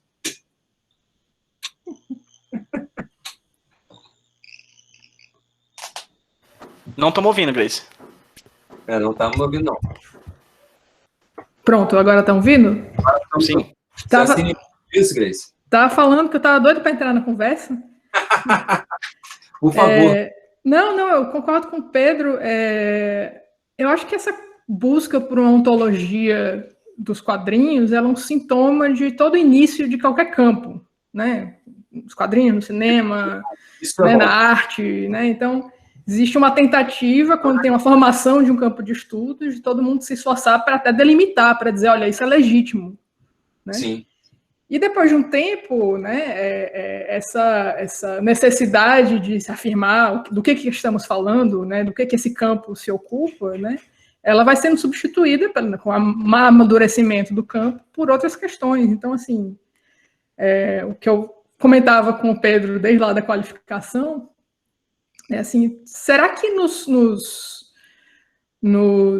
estudos de cinema, por exemplo, sei lá, numa tese de doutorado sobre cinema, tem que explicar que o Lumière... Não, eu já vou para o problema. A gente já tem todo um pressuposto de um histórico de quadrinhos. Agora, definições, elas têm uma função, né? Até para identificar esses espaços de fronteira, né? Eles são importantes. Eu acho que o mais importante do que isso é entender os quadrinhos enquanto no seu contexto de circulação, enquanto levando em consideração os hábitos perceptivos, né, tem uma abordagem um pouco mais pragmática, né, do que a gente entende enquanto quadrinhos. Eu posso ler um manual de instruções como quadrinhos, embora talvez necessariamente ele não seja, né, eu posso... Pois é. esse é um ponto, para mim, muito, muito particular, porque eu trabalhei durante muitos anos como infografista. E, para mim, do meu ponto de vista, eu estava fazendo quadrinhos informativos. Né? E me espantei muito quando eu saí da área da infografia e fui conversar com quadrinistas e eu falei da minha experiência. Você estava vivendo de quadrinhos? Eu estava me considerando vivendo de quadrinho, fazendo quadrinho, no jornal, publicando todo dia. Aí diz, isso aí não é quadrinho. Aí eu parei, peraí, se a infografia não é quadrinho, eu uso a técnica do quadrinho, eu uso a narrativa do quadrinho, eu uso o desenho, eu uso a ligação com o texto, por que não é quadrinho? Porque não é, isso é outra coisa. Isso é aquilo que o Eisner fazia quando queria se vender. Aí já tem uma questão ideológica inserida no contexto, a coisa já transcende. Para mim, a infografia ainda é uma linha dos quadrinhos, sem dúvida. E eu acho muito estranho que, assim, profissionalmente, eu conheci diversos infografistas que eram quadrinistas e fizeram uma transição muito, muito tranquila de uma coisa para outra, porque era a mesma linguagem. Mas aí entra nisso que você está falando. Os limites. Quais são realmente os limites? É interessante a gente encarar, na minha opinião, como uma coisa nova, uma área nova do conhecimento, sim, mas não acho que a gente deva parar de pesquisar isso, não, porque senão o amadurecimento não chega nunca. Concordo. Pode existir talvez um deslocamento da pergunta, né? Ao invés de perguntar onde é o limite, né? Ao invés de tentar, talvez, entender, como o Paulo coloca aqui agora no chat, né, os próprios objetos, né, os próprios... Oi? O Alexandre. Foi o Alexandre. Desculpa, eu olhei rapidinho. Vou botar uma provocação aqui. Posso ler a provocação do Alexandre? Vamos Pode. lá. Ao Pedro Brandão e à Grace, e à mesa, como um todo, uma provocação. Assim como não faz sentido buscar uma definição dos quadrinhos a partir de um lugar mítico de origem, muito bom, ainda é pertinente também falar da indefinição? Em resumo, não seria o caso de desconsiderarmos esse debate setentista, deixarmos mesmo de falar dele e escrever sobre ele e se debruçar sobre o ponto de partida dessa inquietação, isto é, os objetos, como a Grace fez? O que vocês acham? Eu concordo, acho que a gente já superou, né? Todo congresso de quadrinhos tem que ter uma mesa, um trabalho, né, tentando trazer essas definições, tudo. É um debate... É gostoso discutir sobre isso, né? A gente fica aqui e pode ficar uma semana inteira só debatendo. Mas, assim, a gente precisa avançar com o campo, né? Assim, E avançar para onde? Vamos lá. Por exemplo, entender, a partir de uma abordagem pragmática, né, o que cada um desses materiais que a gente chama de quadrinhos faz, né, com o espectador, por exemplo. Uhum. Aí a gente tem as discussões que ele coloca nos espaços de fronteira, como tu muito bem... Eu acho ótimo, Alexandre, ter pontuado isso, mas eu só pontuo porque eu quis fazer esse artigo, essa discussão, por causa que eu vi isso ainda ser reverberado, a coisa do conceituação, na prática de orientador, entendeu? Os alunos ainda querem saber o que é, ainda querem saber qual é o primeiro, como definir, e a minha ideia é, vamos parar disso, vamos discutir sobre as inquietações, né? A gente já sabe o que é um quadrinho, então... O trabalho da Grace é quadrinho? É fotonovela? Essas inquietações são muito mais empolgantes, né? Por causa desse espaço fronteiriço, né? As abordagens, por exemplo, dos demais convidados aqui, da Stephanie e do Marcelo, que também discutem sobre esses de realidade, ficção, de literatura, de quadrinho, né? De passado e de presente, né? Eu acho que acho que a gente ganha mais quando a gente discute os intermeios. O que diabo é que eu tô lendo? Essa coisa aqui, Heimat, que é um quadrinho que eu li recentemente, que eu acho maravilhoso, que é parte quadrinho, tem um monte de foto, tem texto, tem coisa. Você lê aquilo e você fica, certo, o que é que eu tô lendo? Eu acho que essa inquietação típica das ciências humanas, que é nossa, né, acho que são bastante relevantes, assim.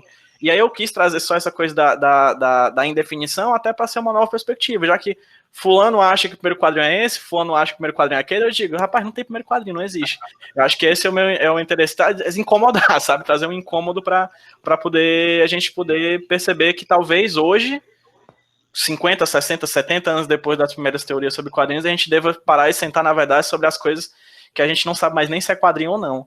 Assim, então, enfim, uma ideia, né? E acho que o comentário lá do trabalho da Stephanie, oi Stephanie, tudo bem? Muito legal o teu trabalho. Quando você lê lá a ficha catalográfica, né? E aí vem a primeira menção é literatura, né? Aí vem outra discussão cabeluda, né? Quadrinhos são literatura, quadrinho é arte, né? Sim.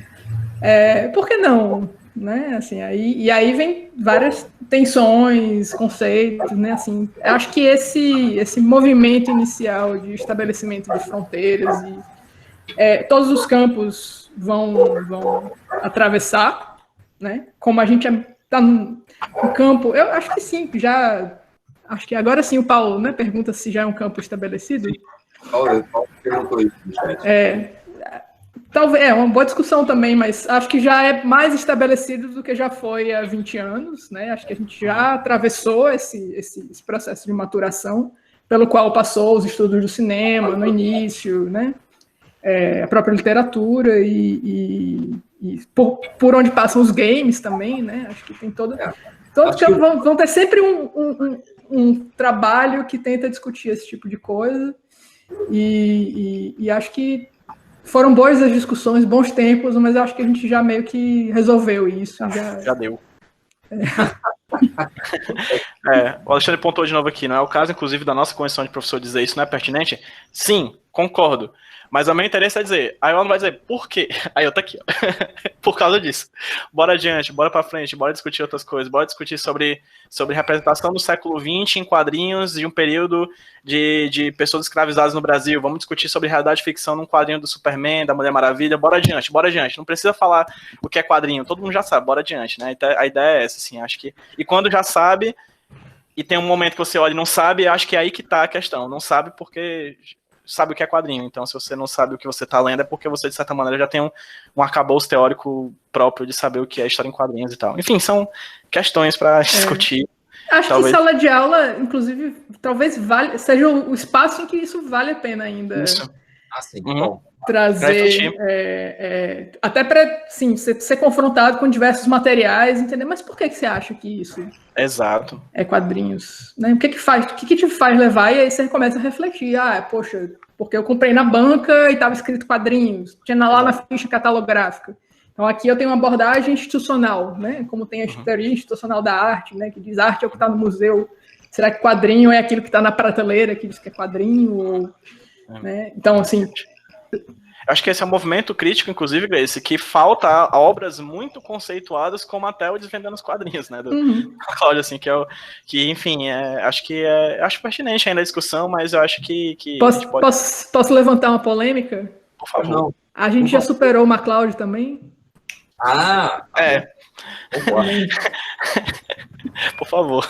Há muito tempo. Aliás, o Alexandre Link tem um vídeo muito bom onde desconstrói completamente o MacLeod. Eu morro de rir com aquele vídeo, acho muito engraçado. Nossa, o Ian Battens tem um artigo maravilhoso descascando o MacLeod. MacLeod versus Chris Ware, assim, é uma coisa fina. Mas, assim, acho ótimo como o MacLeod é um cara que ele propõe uma questão que as pessoas vão discutir depois. Acho que a gente tem que dar valor também às pessoas que botam o carro para andar, assim. Sem dúvida. Sem dúvida. Aliás, eu uma vez entrevistei o MacLeod por telefone para a minha dissertação de mestrado, e eu estava com aquela coisa também, um assunto já batido, né? Super-heróis são fascistas, e eu perguntei para ele, ele me respondeu assim, de uma forma... Ele faz as coisas de uma forma muito simples, né? Ele é binário, ele é 1-0. Ele é uma pessoa, as coisas são ou não são. Ele diz que não são fascistas. Por quê? Porque 90% deles foram criados por jovens judeus. E isso automaticamente faz com que os super-heróis não sejam fascistas. Ponto, acabou, resolvida a questão. E eu fiquei assim, sei lá? Tem certeza? Mas ele vê o mundo de uma forma muito assim, né? Para ele a coisa é muito 1-0. Não tem muitas filigranas, não tem muito meio termo, sabe? Então, aí fica fácil. Aí fica fácil você estabelecer regras e critérios, né? Agora, também concordo que não vamos tirar a importância do cara, porque a gente está discutindo ele até agora, né? De uma forma ou de outra, ele está sendo relevante.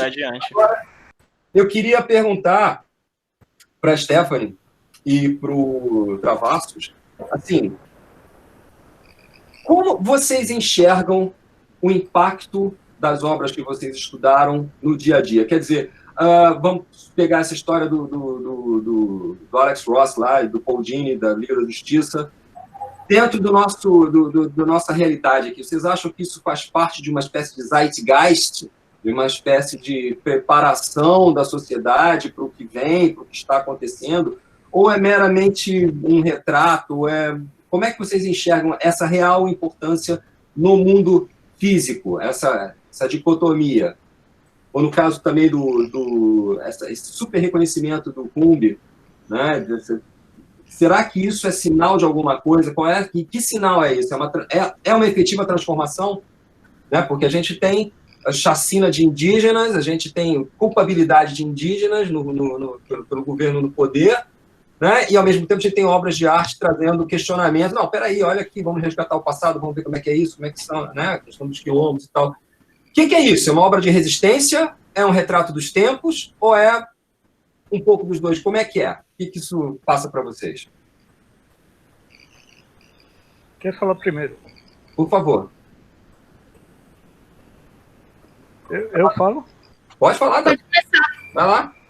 Bom, estão me ouvindo bem, né? Olha só, da minha parte, assim, voltado para a linguística, a gente fala que existe a intertextualidade, é quando um texto reatualiza outro.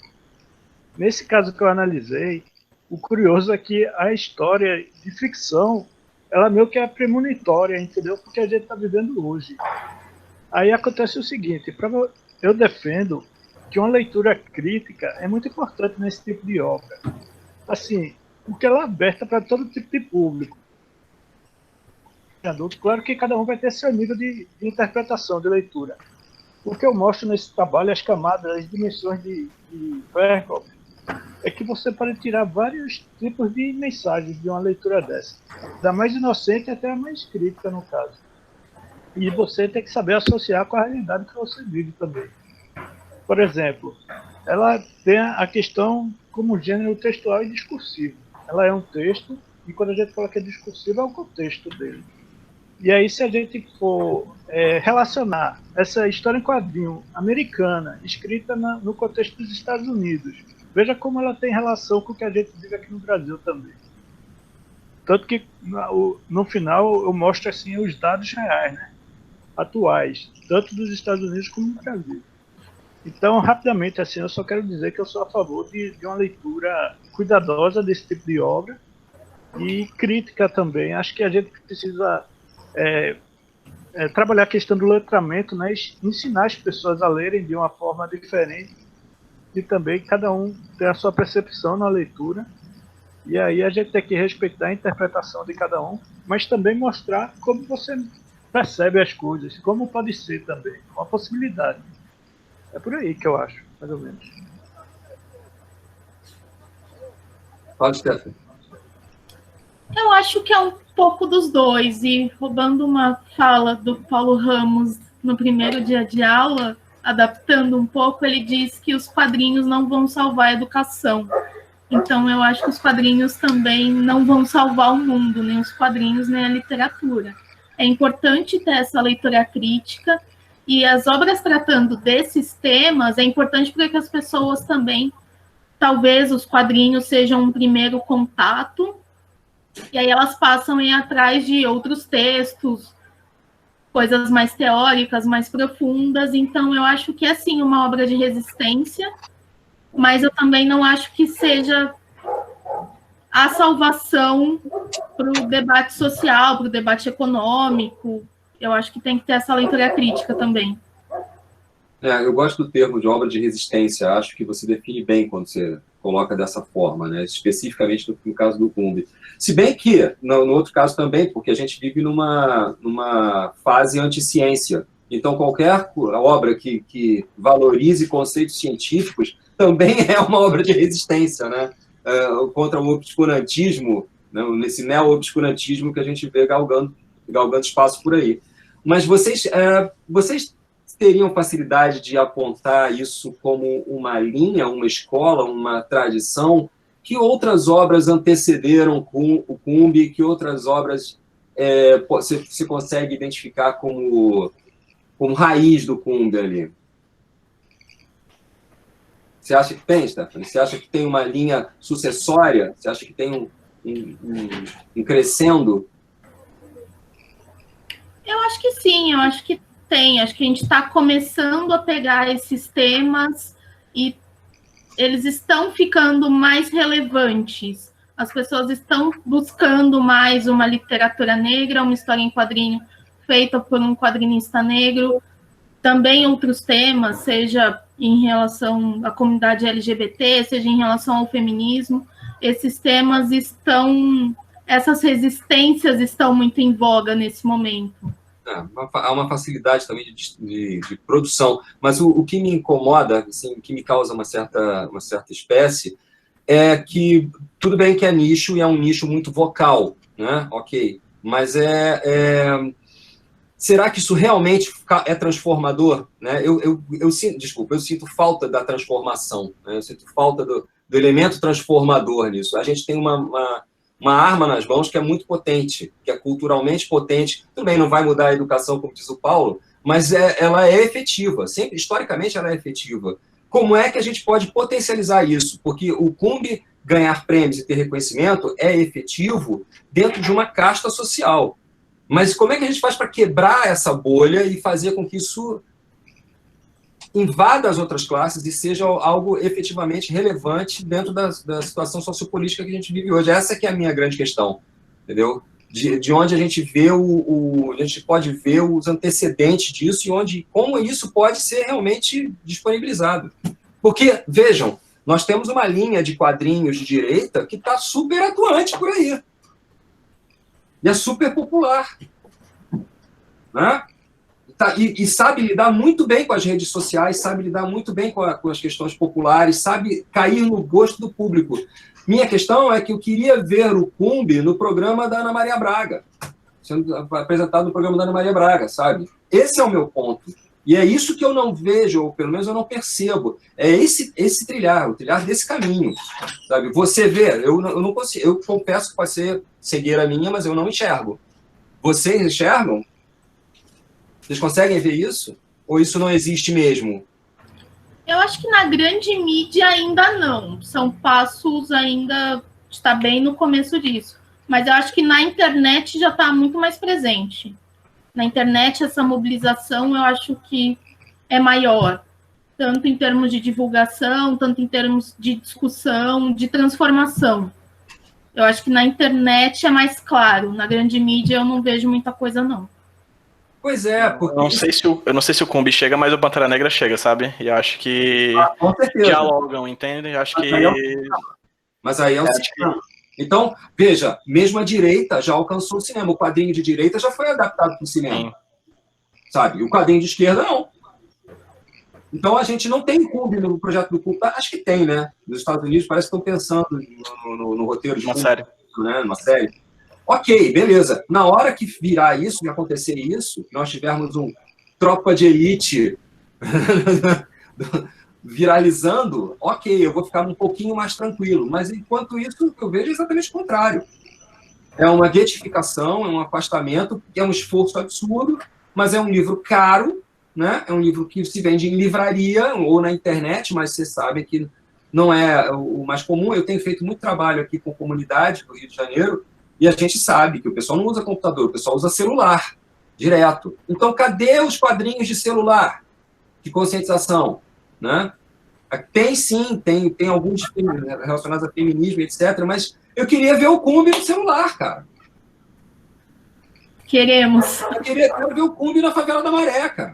Sabe? Quero ver o Cumbi na comunidade. Pelo menos eu não sei vocês, eu acho que há essa necessidade. Eu queria ver essa história dos quadrinhos da Liga da Justiça, também é um contrassenso, no meu ver, né? É um quadrinho desenhado pelo Alex Ross, então, consequentemente, é cinematográfico, né? Consequentemente, tem ambições cinematográficas em termos de gráficos, é um álbum enorme. No entanto, ele seria utilíssimo se ele fosse para as comunidades carentes do Brasil. E, para isso, aquele formato não bate, não cabe. A linguagem não bate. Teria de ser um quadrinho com uma linguagem mais simples, mais direta, uma formatação melhor, uma diagramação melhor. Ele deixa de ser útil. Vocês concordam comigo? Ou estou falando bobagem? Eu estou viajando aqui. Eu concordo com suas palavras. Agora, assim, o que eu reforço é que a gente tem que saber ler também esse tipo de obra, porque veja como uma obra escrita nos Estados Unidos pode ser útil aqui no Brasil. Outra realidade. A gente tem que saber trabalhar esse tipo de texto de acordo com o contexto também. E a gente tem que trabalhar realmente com vários contextos. De periferia, das classes mais altas, enfim. Porque eu acho que entra um paradoxo aí, né? Esse álbum da Liga, que eu tenho também, eu tenho todas essas séries, eu não sou um fã do Ross, não gosto do Ross, mas eu tenho tudo isso. Tenho até alguma coisa autografada, mas assim, isso é para colecionador, isso não é para público, isso não é para o povão, entendeu? Então, é muito interessante, muito rico, e seria muito útil que aquele conteúdo tivesse uma outra versão, tivesse uma outra possibilidade de alcance, entendeu? Do jeito que está, para quem está sendo veiculado aquilo, tem um problema de público-alvo. Aquilo é para nós só, então. Não é para quem realmente precisa. Né? Aquilo é só para pessoas de meia idade, eu. Sabe? Eu fico grilado com isso. E isso é uma coisa que assombrou até a minha produção também. O Psicopompo, que é uma obra que tem intenções também socialistas em termos de... Mas a gente está fazendo um álbum que vende em livraria. Isso também me incomoda, sabe? Com papel couché. Tem dois lados nisso aqui. Tem o lado do ego, né? Que você lança um álbum que é bonito, que fica na estante, que vai ficar nas livrarias e tal. E tem a questão que eu acho que é fundamental de o que a gente vai fazer com isso, como é que essa obra pode cumprir o papel que lhe cabe. Eu acho que tem essa todos nós, sejamos produtores de quadrinhos, sejamos estudiosos de quadrinhos, nós temos esse problema. Sabe? A gente fica dividido. Talvez aí concordo com vocês, nós ficamos perdidos discutindo nomenclatura, perdendo tempo discutindo nomenclatura, quando a gente tinha que discutir exatamente isso. Você está fazendo essa obra por quê? Né? Para quem? Qual é a intenção? Por quê e para quem? Qual é o seu público-alvo? Seu público-alvo real vai chegar nisso? E aí a sua editora vai topar produzir isso, se for de uma outra, porque a editora vai querer topar fazer o quê? Um álbum de luxo, que é o que elas gostam de fazer. Né? Então, complicado. Pessoal, o debate está excelente, até eu sinto ter que interromper agora, porque está muito bom, mas nós já demos o tempo e nós teremos mais 2 sessões agora às 4h30, né? E nós da equipe técnica a gente já tem que estar antes também já preparados, mas eu queria agradecer a todos os apresentadores e dar um parabéns especial ao professor Otávio Aragão também, que eu acho que fez um excelente debate aí, costurou, né, a discussão com todos os apresentadores e apresentou também problemas importantes. Aí eu concordo também com essa questão do acesso, né, dos quadrinhos no celular, enfim, essa discussão é muito importante, eu acho que tem que também ser mais pensada no âmbito acadêmico. Então eu deixo parabéns a todos, eu acho que, não sei se vocês estão acompanhando as outras sessões, mas a gente tem achado que o nível, a qualidade dos trabalhos aumentou, né? A gente está vendo trabalhos muito bons, e então fico os meus parabéns aqui, convido vocês para as sessões às 4h30, e amanhã, quem quiser, às 6h30, a gente vai ter uma sessão de confraternização. Aí todo mundo pode falar o que quiser, dar sugestões, criticar, dar esses pitacos também de pesquisa, tá? Então, fiquem convidados às 6h30 amanhã. Vai ter comidinha, drink? Então, isso que eu ia falar, o problema é que não tem paçoquita aqui dos intervalos da jornada, mas cada um vai ter que trazer o seu café para a confraternização. Nada, biscuit e champanhe. Mas tá bom, então. Agradeço a todos vocês e muito obrigado a todos. Obrigado aí, gente. Valeu muito. Até às 4h30. Obrigado, pessoal. Obrigado. Tchau, tchau. Muito obrigada.